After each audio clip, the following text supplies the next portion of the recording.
presented by Haldar 3D Animation.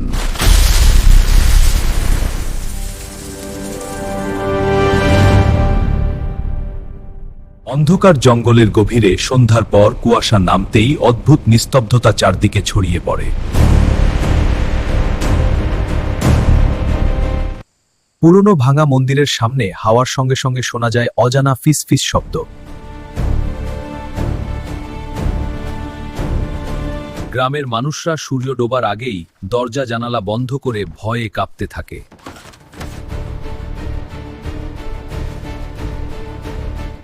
কথা আছে, ওই জঙ্গলে এক ভয়ঙ্কর রাক্ষস আর খোক্কসের দল বাস করে। তাদের শক্তির উৎস এক নিষ্ঠুর জাদুকরের কালো জাদু, যা পুরো এলাকা গ্রাস করেছে।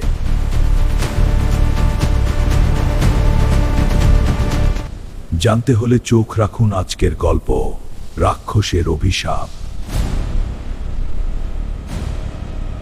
এক সাহসী কিশোর নাম অর্ণব সত্য জানার জন্য এক রাতে জঙ্গলের পথে বেরিয়ে পড়ে। তার হাতে শুধু একটি জ্বলন্ত মশাল আর চোখে অদম্য সাহসের ঝিলিক।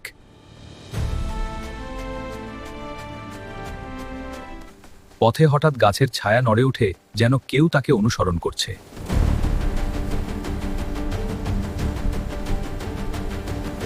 দূরে হঠাৎ লাল চোখ জ্বলতে দেখা যায়, যেন অন্ধকার তাকে গিলে খেতে চাইছে।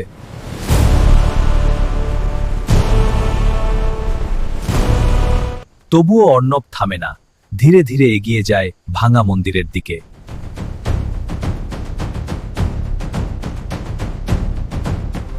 মন্দিরের ভেতরে প্রবেশ করতেই ঠান্ডা বাতাসে তার শরীর কেঁপে ওঠে।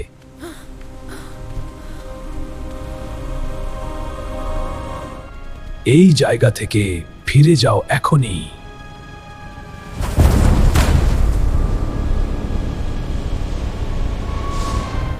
অর্ণব ভয়কে দমিয়ে আরো গভীরে এগিয়ে যায় অন্ধকারের ভিতরে।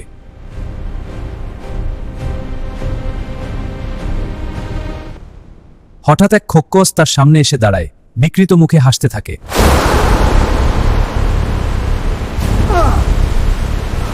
অর্ণব বুদ্ধি খাটিয়ে মশালটা ছুঁড়ে মারে, খোক্কসটা ভয়ে পিছিয়ে যায়।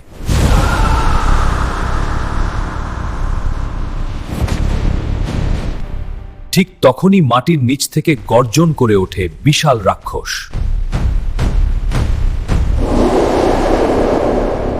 রাক্ষসের চোখ আগুনের মতো জ্বলছে, তার নিঃশ্বাসে চারপাশ কেঁপে উঠছে।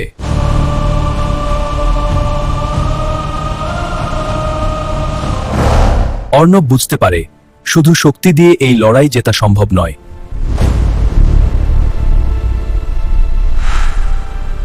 সে চারদিকে তাকিয়ে দেখে দেয়ালে পুরনো চিহ্ন আর মন্ত্র লেখা আছে।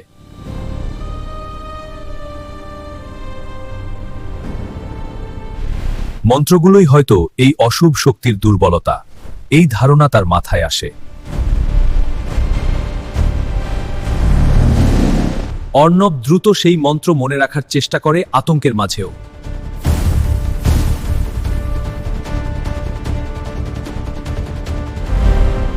রাক্ষস ধীরে ধীরে এগিয়ে আসছে, মাটিতে কম্পন তৈরি করছে।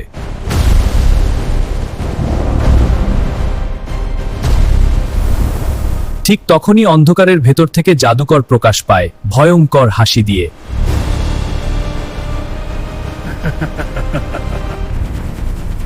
জাদুকর বলল, কেউ কখনো তার অভিশাপ আজ পর্যন্ত ভাঙতে পারেনি। অর্ণব দৃঢ় চোখে দাঁড়িয়ে থাকে, ভয়কে জয় করে সামনে এগিয়ে যায়।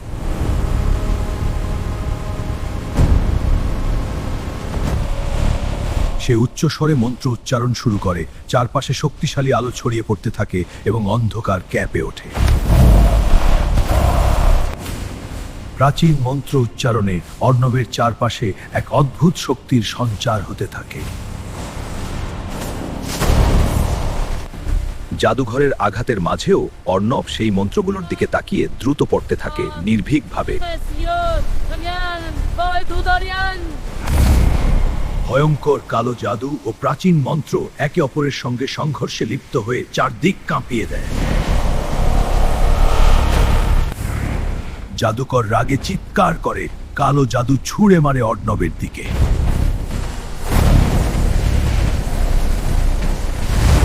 আলো আর অন্ধকারের ভয়ঙ্কর সংঘর্ষে মন্দিরের ভেতর তীব্র কম্পন সৃষ্টি হয়ে চারদিক কেঁপে ওঠে।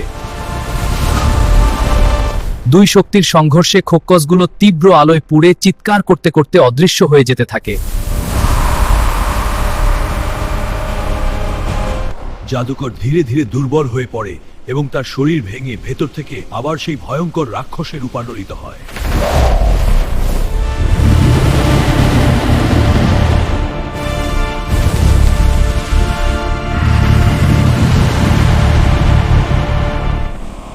অর্ণব শেষ শক্তি দিয়ে সেই শক্তিশালী মন্ত্র সম্পূর্ণ করে এবং চারপাশে উজ্জ্বল আলো ছড়িয়ে পড়ে।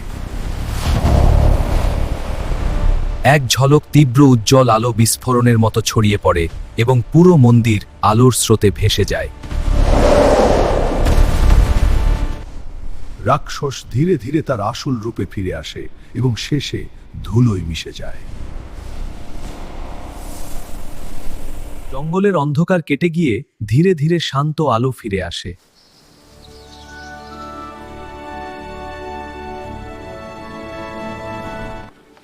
গ্রামের মানুষরা অবাক হয়ে দেখে সবকিছু স্বাভাবিক হয়ে গেছে এবং শান্তি ফিরে এসেছে। অর্ণব ক্লান্ত শরীরে মন্দিরের সামনে বসে থাকে, কিন্তু মুখে তৃপ্তির হাসি। গ্রামের সবাই তাকে ঘিরে ধরে, চোখে কৃতজ্ঞতার জল নিয়ে।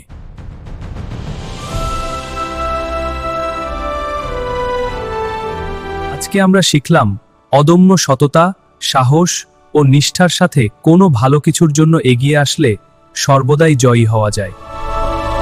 বন্ধুরা, যদি আমাদের গল্প ভালো লাগে, চ্যানেলটিকে সাবস্ক্রাইব করুন এবং নিচে থাকা বেল আইকনটি অন করে রাখুন নতুন নতুন গল্প পেতে। ধন্যবাদ বন্ধুরা।